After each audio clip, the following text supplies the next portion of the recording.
Suivez désormais sur la radio de l'Évangile les cours bibliques par correspondance présentés par Média Service Diffusion MSD. Tous les lundis de 9h30 à 10h15. Contact 22 51 68 70 41 09 27 99 48 35 45. Email aoudiaemmanuel@gmail.com. BP 60 254 vers le Método.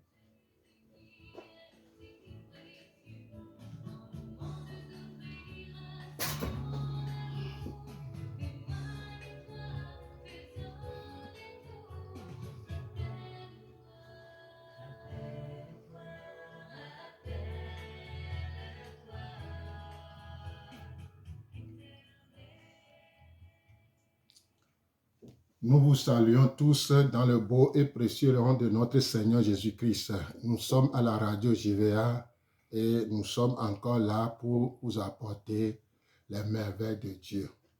Donc, nous sommes Emmanuel et Diamant Aoudia, Média Sainte Vision, cours biblique par correspondance. L'heure a sonné, que Dieu prépare vos cœurs et vos entendements à comprendre ce que nous avons démarré. Satan est détruit. L'ennemi de nos âmes a été détruit. Donc, nous continuons et nous allons terminer ce chapitre aujourd'hui. Ce chapitre qui dit que le diable est détruit. Donc, aujourd'hui, nous allons parler à l'âge de la terminaison de cet enseignement. Prions. Seigneur notre Dieu, nous te disons merci au nom de Jésus-Christ. Nous recommandons les auditeurs, les auditrices entre tes saintes mains et la partie technique aussi entre tes saintes mains. Que ta grâce, Seigneur, fait tout pour que l'émetteur et les récepteurs reçoivent cet enseignement correctement et que le Saint-Esprit dispose les cœurs à écouter ce que tu as préparé pour eux. Que le sang qui a coulé à la croix de Golgotha coule à flot pour protéger la partie technique, l'émetteur ainsi que le récepteur. Et tous les auditeurs et les auditrices, Seigneur Saint-Esprit, disposent leur cœur à écouter cet enseignement. Merci, nous savons que tu vas le faire. Crée en eux ce vouloir et le faire de connaître tes merveilles dans le nom de Jésus-Christ. Amen. Donc, nous allons continuer, nous allons terminer aujourd'hui la partie dite Satan est détruit. Satan est complètement détruit concernant l'enseignement que nous avons passé la troisième fois. Ça montre que Satan n'a pas de pouvoir sur les enfants de Dieu. Toutes personnes qui ont cru en Jésus-Christ, qui sont ses disciples et qui sont dans la famille royale de Dieu, alléluia, ils sont des princes et des princesses. Ils sont protégés par le lion de la tribu de Juda. Donc, ayez les oreilles et les yeux et vous allez voir les merveilles que Dieu a préparées pour vous. Soyez bénis au nom de Jésus-Christ. Amen. Nous pouvons vivre dans la victoire. Nous pouvons vivre dans la victoire. Nous pouvons vivre dans la victoire. Voilà le chapitre. Je dis le sous-thème, nous pouvons vivre dans la victoire. Jésus a donné à ses disciples le pouvoir sur le diable. Écoutez bien, Jésus-Christ, notre Seigneur, notre Rédempteur, a donné à ses disciples le pouvoir sur le diable. Qu'est-ce que c'est qu'un disciple? Je l'ai dit, un disciple, c'est quelqu'un qui suit l'enseignement et la discipline d'un maître.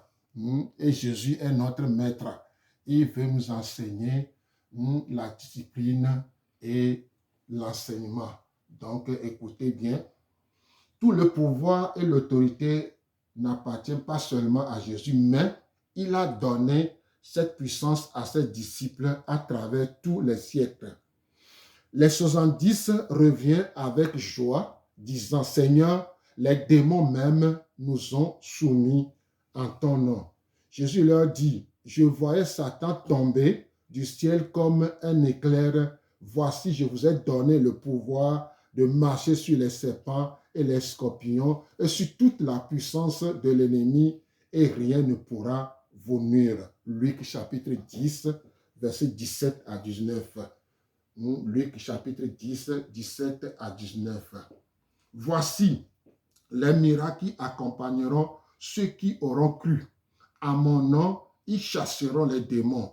Marc chapitre 16, verset 17. Marc chapitre 16, verset 17.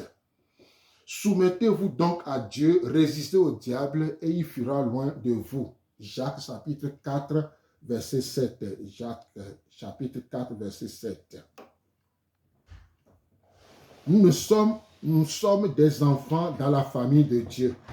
Nous avons le privilège et l'autorité au nom de Christ. Pourquoi y a-t-il alors un si grand nombre de chrétiens qui vivent dans la défaite? Où est la victoire en Christ? C'est bon de parler, mais où sont les œuvres? La réponse à ces questions se trouve dans une des épîtres de Pierre. Il écrivait à ceux qui, bientôt, devraient affronter un temps de grande détresse et d'épreuves sérieuses. Ces paroles sont donc très personnelles, puissantes et pratiques. Soyez sobres, veillez, votre adversaire, le diable, rôde comme un lion rugissant, cherchant qui il dévorera. Résistez-lui avec une foi ferme. 1 Pierre 4, verset 8 à 9. 1 Pierre chapitre 4, 8 à 9. Un faux lion. On a dit ici, soyez sobres, veillez, votre adversaire, le diable, rôde comme un lion rugissant, cherchant qui il dévorera. Résistez-lui avec une foi ferme. Un faux lion. Un faux lion. Veuillez noter que la Bible ne dit pas que le diable est un lion rugissant. Elle dit qu'il rôde comme un lion rugissant. C'est-à-dire, il prétend être une chose qui n'est pas en réalité. En vérité, il n'est qu'un faux lion. Ou comme diraient les Chinois, il est un tigre en papier. Qui est le vrai lion? C'est Jésus. Qui est le vrai lion? C'est Jésus. Les Saintes Écritures l'appellent le lion de la tribu de Juda. Nous habitons en lui. Il habite en nous. Partageons sa nature de lion. Parce que Apocalypse chapitre 5, verset 5, vous notez Apocalypse chapitre 5, verset 5. Nous devenons comme des lions si nous croyons en Jésus. Le méchant prend la fuite sans qu'on le poursuive. Le juste a de l'assurance comme un jeune lion. Proverbe 28, verset 1. Proverbe 28, verset 1. Lorsqu'ils virent l'assurance de Pierre et de Jean, il fut étonné, sachant que c'étaient des hommes du peuple sans instruction et qu'il reconnut pour avoir été avec Jésus-Christ. Ne lui donnons aucune puissance. Qu'essayons-nous de dire simplement ceci? La puissance du diable dans notre vie est limitée par la liberté que nous lui accordons. Il n'a plus d'autorité de contrôler nos attitudes et nos actions pour ses propres desseins. Cependant, il prendra autant de contrôle que nous lui donnerons. Il ne peut plus nous dominer, tout comme il ne pouvait dominer Adam et Ève. Mais il cherchera à nous tromper de la même façon dont il est tenta. Non, le diable n'est pas un vrai lion. Cependant, son rugissement peut être très bruyant, persistant. Un rugissement ne peut pas mordre, mais il peut vous effrayer. Si nous reculons chaque fois que le diable rugit, nous n'apprendrons jamais comment tenir ferme dans la foi et lui résister. Si nous ne résistons jamais au diable, nous ne le verrons jamais en fuite. Aller vers les rugissements. Un missionnaire africain me raconta un jour une histoire concernant les lions. Quand les lions partent à la chasse, ils sont très intelligents. Tous les jeunes lions, les plus puissants, dépassent leur proie et se postent sous le vent. Ainsi, les proies ne peuvent pas sentir l'odeur des lions.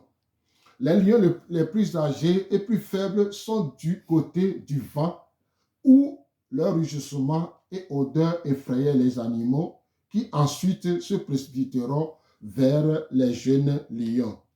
Les animaux qui courent vers les rugissements sont saufs et ne peuvent pas être dévorés par les vieux lions.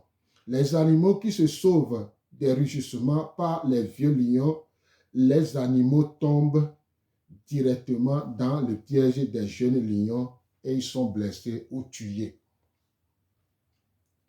Donc, je continue.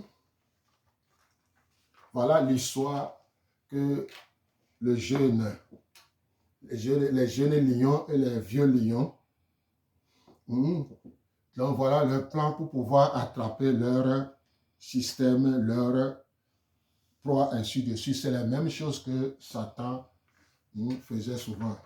C'est la même chose que l'ennemi faisait souvent.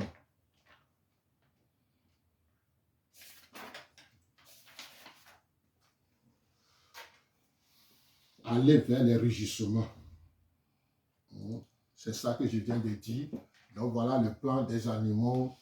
Le diable et ses consorts, des fois, ils font des pièges et ils sont très malins. C'est à nous maintenant de faire tout pour que ces odeurs, ces rugissements ne nous tombent pas là-dessus. Le point est évident. Ne vous enfuyez pas de votre adversaire, le diable, et ses rugissements. Allez vers les rugissements, résistez-lui et il s'enfuira loin de vous.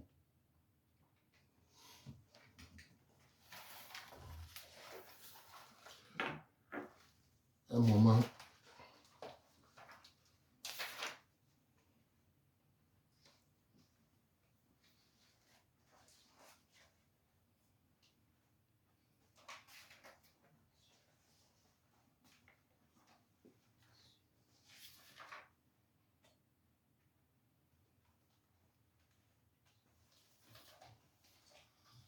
Donc, nous revenons à la radio. Nous sommes en train de parler, oui, de la victoire, la puissance, l'autorité que Jésus nous a donnée. Nous pouvons vivre dans cette victoire. Nous pouvons vivre dans cette victoire parce que c'est à nous que Jésus a donné, a remporté la victoire. Et nous avons cette autorité, ce pouvoir. Et nous ne devons pas, une chose, nous ne devons pas reculer. Lorsque nous reculons, ça c'est l'échec. Nous ne devons pas reculer, quels que soient les cas, parce que Jésus a remporté la victoire pour nous, mais le diable ne se repose pas. Il sait bien que la victoire est remportée, mais il ne se repose pas. C'est pourquoi nous aussi, et nous devons savoir que nous n'allons jamais reculer. Devant les situations, nous n'allons pas reculer. Et si nous reculons, ça veut dire que nous donnons la puissance, et notre puissance à l'ennemi. Et nous ne devons pas reculer et nous ne devons pas donner aucune puissance ou bien accès à l'ennemi. Nous devons tenir jusqu'au bout. Quel que soit le rugissement des lions, le vrai chasseur ne recule point. C'est ça, il vient de raconter, oui, et l'histoire d'un jeune Africain qui a fait l'expérience. Il a fait l'expérience et les animaux, les lions, ils planifient les choses.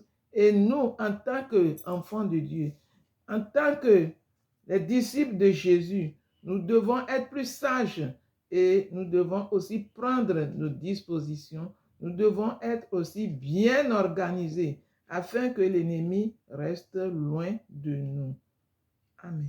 Amen. On continue. Les sous-petits thèmes, les semences de la déception. Les semences de la déception. Comme le diable peut-il rugir dans notre vie, il le fait par nos pensées et nos sentiments. Il sème ses semences dans le sol de notre cœur et de notre pensée. S'il peut nous tenter de cultiver ces semences, elles deviendront de grands et mauvais herbes. Quand ceci arrive, notre vie sera très affaiblie ou même détruite. Il y a toutes sortes de grains que le diable sème, des graines de doute, de crainte, de désobéissance, d'avarice, d'envie, de jalousie, d'orgueil, de colère, de ressentiment et d'amertume, apitoiement personnel et plusieurs autres. Il continuera à semer les mêmes semences à plusieurs reprises jusqu'à ce que certaines graines s'enracinent et croissent. Quand leur racine devient plus forte, il est difficile d'arracher les mauvaises herbes. Le diable nous trompera en nous portant à croire que ces choses sont une partie naturelle de notre vie.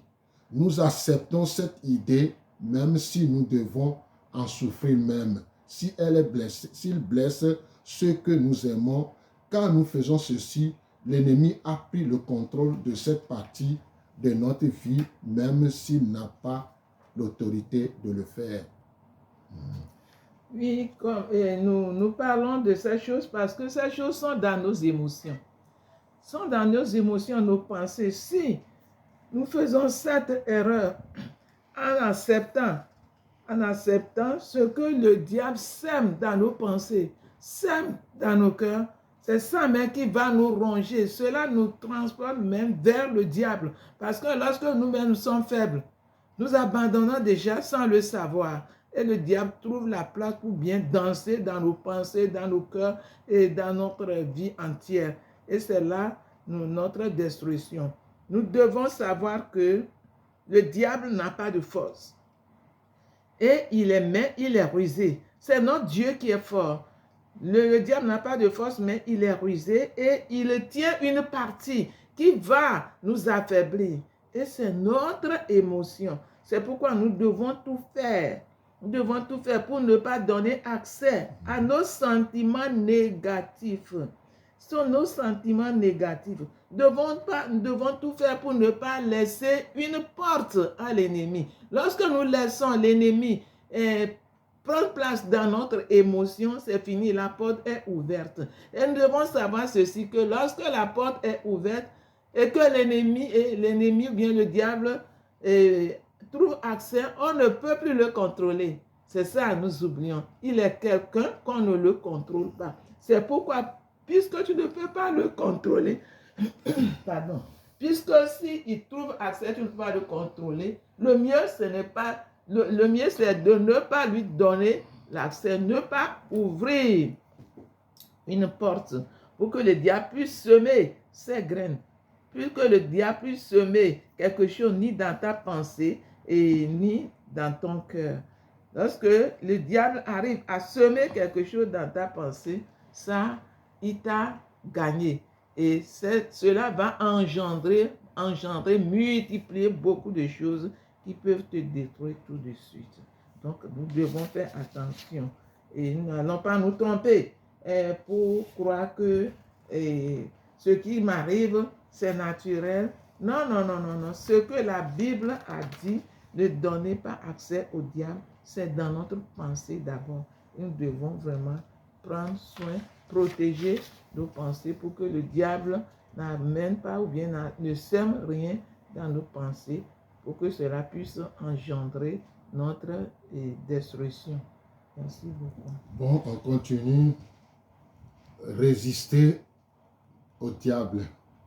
Demeurer ferme dans la foi. Comment le chrétien veillant, peut-il demeurer ferme dans la foi en résistant au diable et résiste au diable, De la même manière dont Jésus le fit quand il était sous forme humaine sur la terre, par l'autorité de la parole de Dieu, par la puissance de l'Esprit de Dieu.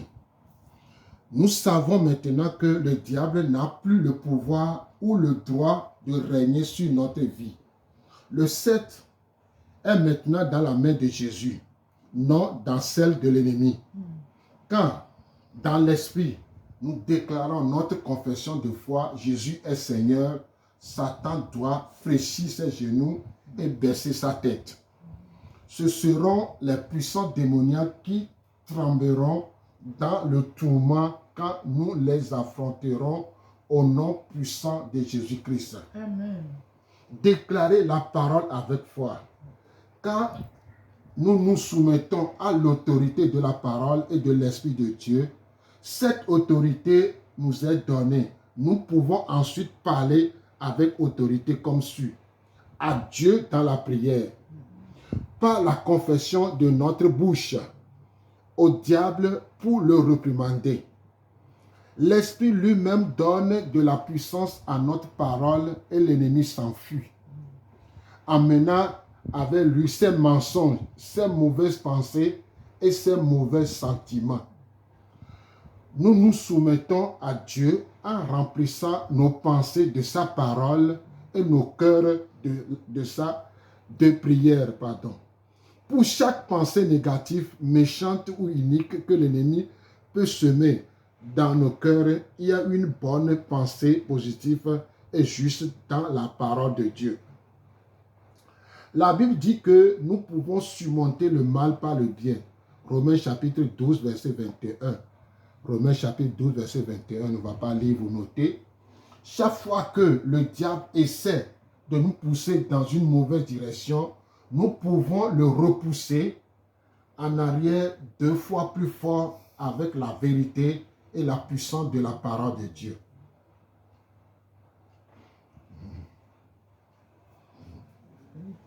Et nous sommes en train de dire que nous avons la force, le pouvoir, l'autorité pour renvoyer, pour faire reculer l'ennemi.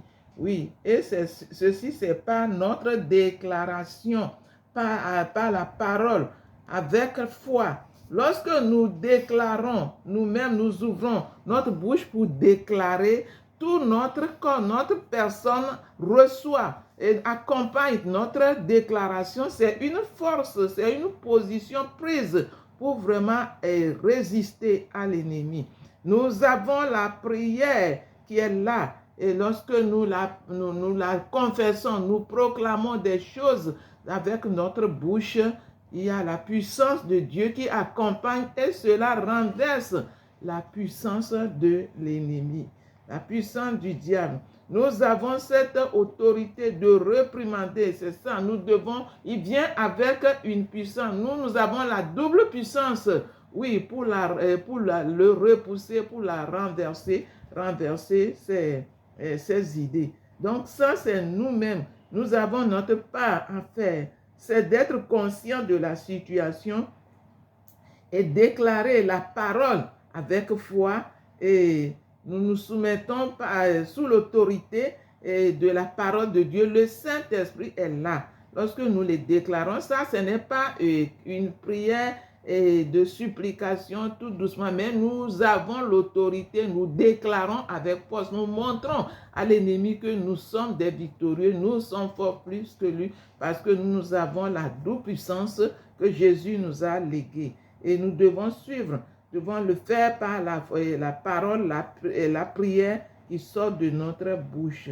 Et Dieu même nous accompagne, sa puissance nous accompagne. Et l'ennemi, lui-même étant conscient qu'il est menteur, il s'enfuit loin de nous. Nous devons toujours remplir nos pensées de la parole de Dieu, de bonnes pensées. C'est ça, nous avons déjà dit. Nous ne devons pas laisser notre pensée remplie ou bien accueillir une mauvaise pensée, une pensée négative. Lorsque nous accueillons ça, une seule parole, c'est ça qui va nous détruire. Donc, nous allons toujours remplir nos pensées par la parole de Dieu. La parole, nous devons avoir la pensée positive et nous avançons comme ça et nous marchons de victoire en victoire. Nous devons éviter la direction que l'ennemi nous présente pour prendre la bonne direction, celle que l'Esprit de Dieu nous montre. On continue. Le riz de la foi. Il est vrai que nous ne devons pas prendre notre ennemi à la légère ou sous-estimer sa capacité. Il est intelligent et puissant. Sans l'Esprit de Dieu et sa parole, nous perdrons chaque bataille. Il peut se montrer plus malin que nous à chaque occasion. Les Saintes Écritures déclarent que nous devons toujours être sur nos gardes pour ces pièges rusés et ces desseins malhonnêtes. 2 Corinthiens chapitre 2, verset 11. 2 Corinthiens chapitre 2, verset 11. Cependant, même si nous devons respecter le diable, nous ne devons pas le craindre. En vérité, nous pouvons nous opposer à lui avec vigueur au puissant nom de Jésus-Christ et nous assure la victoire. Notre ennemi possède un rugissement bruyant, mais ce n'est pas. Il agit comme s'il n'est pas blessé. Il se moquera du nom du Seigneur, espérant que nous abandonnerons le combat. Si nous lui répondrons avec le rire royal de la foi et attaquons constamment, il s'enfuira rempli de crainte. Alléluia. Amen. Tout chrétien rempli de l'Esprit de Dieu devrait donner un don de mépris au diable. Il est très fier et il n'aime pas être regardé de haut.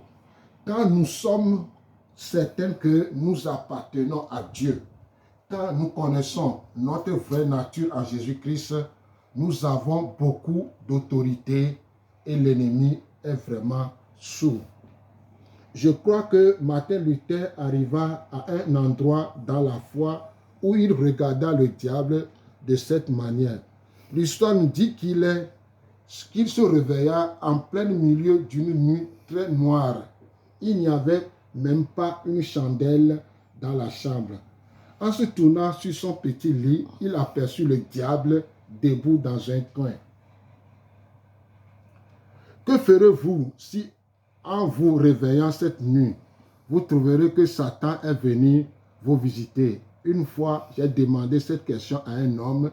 Il m'a répondu, j'appellerai le pasteur. Ce n'est pas la meilleure réponse possible. Martin Luther répondit au diable d'une manière différente. Il dit, oh, c'est toi. Et il se tourna et continua à dormir. Mettre des principes en pratique. Un de mes meilleurs amis raconte une expérience personnelle qui nous montre comment ces principes œuvrent en pratique. Voici l'histoire telle qu'il a racontée. J'ai toujours été en bonne santé physique, depuis que le Seigneur m'a guéri quand j'étais un jeune chrétien. Cependant, il y a environ 10 ans, j'ai soudainement ressenti une terrible douleur dans le haut de ma poitrine. La douleur s'empara et j'ai même entendu la voix du diable me dire « le cancer, le cancer, le cancer ». Pendant plus de 6 heures, c'est tout ce que j'entendais. Le cancer, tu as un cancer. J'étais terrifié. Finalement, je suis allé au Seigneur en priant et j'ai dit, Seigneur, est-ce que j'ai un cancer? Le Seigneur ne m'a pas répondu. Je me suis écrié à nouveau, Seigneur, est-ce que j'ai un cancer? J'ai ensuite entendu le Seigneur rire. Oui, il riait. Il m'a montré que j'avais été trompé et dupé par le diable. Satan avait semé un mensonge dans mon cœur. La prochaine fois que j'ai entendu le mot cancer, je me suis vraiment fâché et je me suis levé et j'ai dit, diable, je te châtie avec ce cancer. Cette douleur n'est jamais revenue dans ma vie. C'est la parole de Dieu, mes amis, elle est réelle. Vous êtes libres. La foi s'affermit et résiste, mais l'incrédulité laisse tout tomber et accepte les mensonges du diable. Je me rappelle d'un petit perroquet lors d'une école biblique en Argentine. C'est quelqu'un qui raconte une histoire. Le perroquet s'appelait Arturo. Il fut amené à l'école quand il était encore un tout petit oiseau.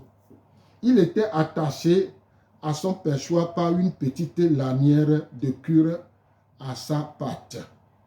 Quand Arthureux avait atteint sa taille adulte, il ouvrait ses ailes et essayait de s'envoler vers le ciel. Cependant, il ne pouvait pas aller plus loin que la longueur de la courroie. Arthureux essaya ceci pendant quelques mois. Un jour, il abandonna et rentra ses ailes pour la dernière fois.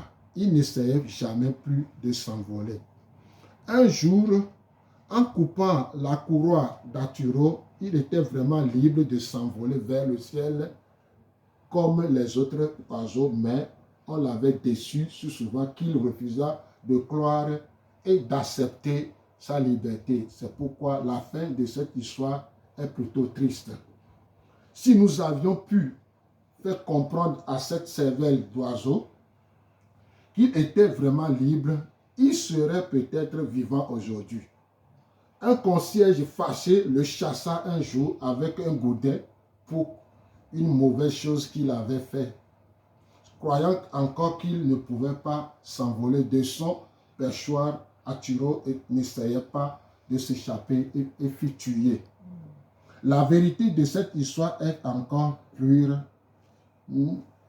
tragique quand nous appliquons à plusieurs de nous chrétiens, au qu'avait Jésus, le lion de la Juda, le lion de tribu de Juda, triompha du diable et lui enleva sa puissance. Nous avons été libérés de son pouvoir et nous avons reçu un rôle d'autorité dans la famille royale de Dieu. Mais plusieurs sont réellement habitués à vivre dans la crainte, le doute et la défaite, qu'ils refusent d'accepter la liberté qui leur appartient. Il permet à celui que Jésus a détruit de les détruire à leur tour. Levez-vous, envolez-vous, vous qui êtes opprimés, les cieux observent avec étonnement car vous vous soumettez à la chose à laquelle vous devez résister. Votre courroie d'esclavage a été coupée, envolez-vous. Amen. Amen. Oui, nous venons de suivre. Et lorsque nous sommes confiants et que nous acceptons par la foi que nous sommes libérés, nous sommes victorieux, nous marchons de victoire en victoire, quelle que soit la situation qui va arriver, nous serons en mesure d'affronter ça parce que la victoire est déjà là. Ce n'est pas maintenant que nous voulons chercher la victoire. Mais lorsque nous acceptons le mensonge dans notre tête, dans notre pensée, et que nous n'arrivons pas à nous séparer de mauvais passé, de mensonges du passé, nous devons l'esclavage du passé, c'est comme ça, nous allons avoir des situations qui vont nous détruire fatalement, comme l'histoire de cet oiseau. Nous sommes libérés, Jésus a remporté la victoire pour nous. L'essentiel, c'est de rester toujours confiant, avoir notre confiance toujours en Jésus, quelle que soit la situation. Ce n'est pas maintenant que nous voulons faire la guerre. La guerre est déjà remportée, elle est déjà faite pour nous. La victoire est de notre côté. Nous devons nous rappeler de ce que nous allons faire. Notre part, c'est de déclarer, faire des déclarations, proclamer notre victoire et en même temps mettre en pratique ce que nous avons connu, nous avons en nous qui sont nos armes. Et l'ennemi fuira bien loin de nous parce qu'il sait que nous croyons toujours à ses mensonges. Lorsqu'il essaie d'introduire le mensonge en nous, nous croyons. Le frère, il a dit, il a entendu ce message négatif, mais c'est vrai que ça l'a secoué, mais il n'a pas cru. Il a fallu consulter son père. Il a fallu consulter son roi parce qu'il sait qu'il n'est pas abandonné, il n'est pas orphelin, il n'est pas esclave. Il a vérifié ça avec son père. Et son père a répondu d'une manière ou d'une autre, tout en souriant. Cela lui a donné la force de reprendre la force, de reprendre oui, la position de prince ou bien position royale que Jésus lui a donnée. Et c'est ça qui lui a donné la vie. Malheureusement, le petit oiseau, il est limité. Il ne sait pas rappeler qu'un jour, on a coupé, oui, ses cordes. Et il a vraiment subi une mort fatale. C'est ce qui nous arrive souvent. C'est vrai, nous sommes chrétiens, fervents, la foi agissant nous. Mais quand les situations arrivent, il nous arrive d'oublier notre position d'enfant de Dieu. Il nous arrive d'oublier la place que nous avons en Christ, l'autorité, la puissance que Jésus nous a donnée. Et c'est ça qui nous écrase plus. Ce n'est plus la situation, mais nous-mêmes, notre doute, notre crainte, nous donne place à l'ennemi de nous enfoncer.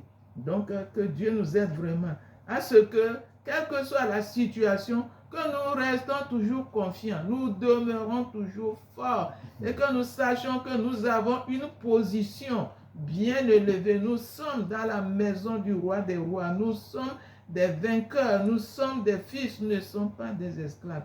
Et Jésus a promis de ne jamais nous abandonner. Et il ne nous abandonnera pas. Quelles que soient les tempêtes, rappelons-nous qu'il est avec nous. Rappelons-nous que c'est lui qui a le dernier mot, ce n'est pas l'ennemi. Et c'est en cela que nous allons voir notre victoire. Nous allons voir notre succès devant la situation. Effectivement, nous sommes des enfants de Dieu, mais des situations se présenteront. C'est plutôt à nous-mêmes pour pouvoir aller de l'avant, grandir dans la foi. C'est ça que nous devons nous rappeler. Donc, pour terminer, un dernier défi. Chers auditeurs, auditrices, peut-être que votre cœur a été touché par la vérité de cet enseignement. Pour la première fois, vous commencez à croire que la vie peut être différente. C'est vrai. Votre sort n'est pas fixé éternellement.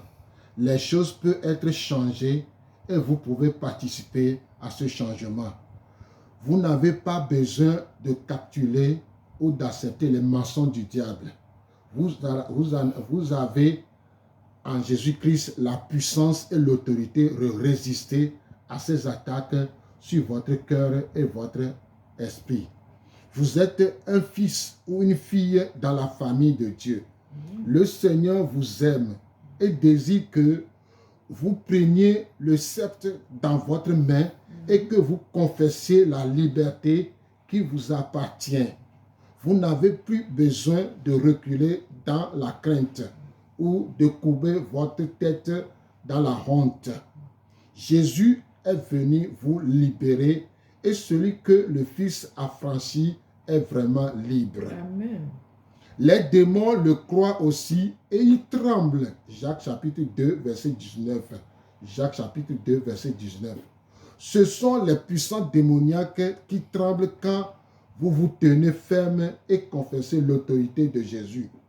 Car le diable qui plie les genoux et qui coupe sa tête, car Christ a remporté la victoire, la puissance de l'ennemi a été brisée à jamais. Le diable a été détruit. Amen. Amen. Les défis viendront. Et c'est ça, c'est ce qui nous pousse à résister. C'est ce qui nous pousse à prendre encore possession de notre position d'enfant de Dieu, de prince, de princesse.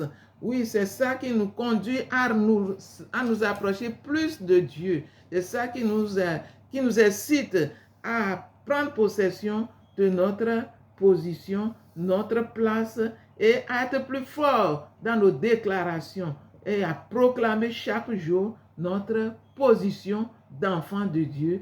Et l'ennemi, il va toujours venir, mais il va toujours fuir. Au lieu qu'il nous fasse courber les dos, c'est lui qui va plutôt courber le dos et la honte ira de sa part et nous allons marcher de gloire en gloire.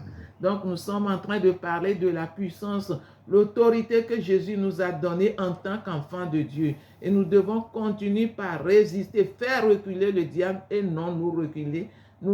que le diable nous fait reculer, mais que nous allons toujours faire reculer le diable tout en gardant la foi et aussi dans nos prières de déclaration, par la parole de Dieu, nous allons voir chaque fois notre victoire et nous allons voir l'ennemi reculer. Donc, nous sommes presque à la fin de ce chapitre, le grand chapitre, le diable est détruit. Et vous avez compris maintenant que nous ne sommes plus faibles. Nous sommes forts quand nous sommes en Jésus-Christ. Et quand on est en Jésus-Christ, nous avons l'onction de Dieu sur notre vie. Et nous sommes capables de parler, de confesser et de dire des choses qui vont faire fuir nos ennemis.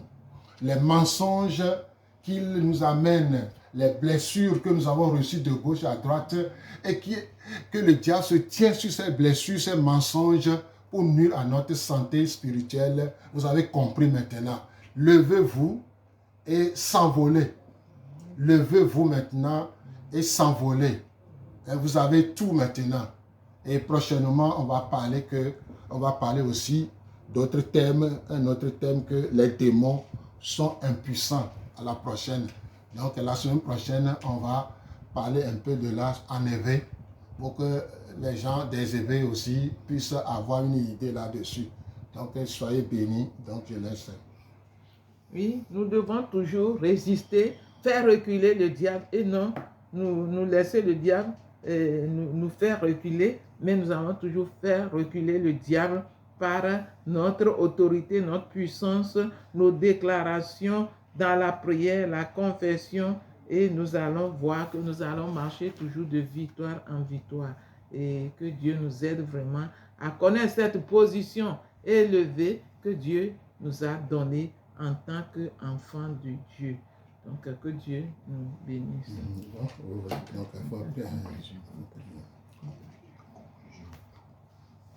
Donc, en conclusion, nous avons parlé, oui, de notre victoire et nous avons parlé de les défis qui vont arriver, mais nous devons toujours rester toujours forts, victorieux et éveillés et faire reculer le diable et avancer, nous, avec Jésus-Christ. Amen. Donc, donc, si vous voulez nous appeler, vous pouvez nous appeler 99 48 35 45, 99 48 35 45, 70 41 09 27, 70 41 09 27. Ces deux numéros sont sur WhatsApp. Madame. Merci. Et nous devons savoir en tant que croyants que l'autorité nous est donnée. Et nous avons cette autorité pleinement pour en jouir. Merci. Père éternel, nous te bénissons et te louons de ce que tu nous as encore conduit à ce moment. Tu as parlé au travers de notre bouche. Merci de ce que toi tu accompagnes, Papa, ce que nous avons dit et ce que nous avons dit, et que ta puissance éclaire, que cet enseignement devienne une révélation pour tes enfants et que nous puissions nous lever à chaque moment que des situations se présentent, que nous rentrons dans notre nous rentrons dans notre autorité, notre puissance et que nous marchons de victoire en victoire. Père, te remercions de ce que tu as fait de nous, des enfants de Dieu, victorieux, victorieux, victorieux. Que la gloire te soit revenue à toi et à toi seul. Au nom de Jésus. Amen. Amen.